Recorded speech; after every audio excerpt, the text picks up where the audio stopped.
Cycle గుర్తుకి. నా పేరు రవీంద్ర గౌడ్, మండల కార్యదర్శి. ఈ వైసీపీ ప్రభుత్వం అరాచకాలతో కాబట్టి చంద్రబాబు నాయుడు గారి నాయకత్వాన్ని చేస్తూ చంద్రబాబు నాయుడు గారు బలపరిచిన క్యాండిడేట్ చేరినారు. 10 వెహికల్స్లో వచ్చి ఇక్కడ వచ్చి జాయిన్ చేయించినాము. ఇప్పటి నుంచి కూడా వికలాంగులు కూడా మండలాల తరఫున కూడా వచ్చి ఇక్కడ కూడా వచ్చి మనకు దశగిరన్న గారికి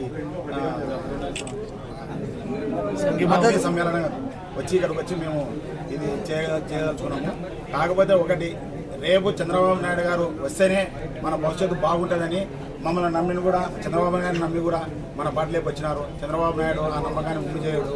కాకపోతే మనం తెచ్చిన మన పథకాలు ఉన్నాయి, ఆరు పథకాలు ఉన్నాయి. 6 పథకాలని ప్రజల్లోకి తీసుకుపోయి ఆయన అంటున్నాడు, మేము పెట్టినాము, ఇంటింటికి పోయి మీరు చెప్పండి, మేము చేసిన వల్ల మీరు అభివృద్ధి చేయండి. మా చంద్రబాబు నాయుడు గారు కూడా 6 పథకాలను పెట్టినాడు.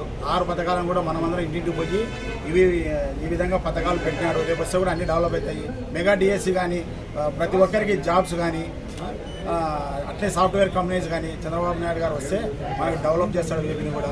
అదే మాదిరి కూడా మనం కూడా ఎటువంటి వర్గాలు విభేదాలు కానీ లేవు. అందరం కలిసికట్టుగా పని చేసుకొని మన దశగిరన్న గారిని భారీ మెజారిటీతో, ఇంతకుముందు ఏ విధంగా మెజారిటీ వచ్చిందో కృష్ణన్న గారి నాయకత్వంలోనూ అదే విధంగా భారీ మెజారిటీతో గెలిపించుకొని 25 ఏళ్ల తర్వాత టీడీపీ జెండాను మన నియోజకవర్గం మీద ఎగరేయాలని చెప్పి అందరికీ కూడా కృష్ణన్న తరఫున, మన దశగిరన్న గారి తరఫున చంద్రబాబు గారి నాయకత్వంలో పనిచేస్తామని చెప్పేసి ఈ సభాముఖంగా తెలియజేసుకుంటున్నాను. జై చంద్రబాబు నాయుడు, జై విష్ణువర్ధన్ రెడ్డి. మన దశగిరన్న గారికి, ఇక్కడ ఉన్న కోడుమూరు నియోజకవర్గ సోదరులకు నా నమస్కారం. ఇక్కడ మనం ఎందుకు వచ్చినామంటే, ఇప్పుడు మనము వైసీపీ ప్రభుత్వం ఉంది, ఏ విధంగా ఉంది, ఇక్కడ చూస్తే నిరుద్యోగం.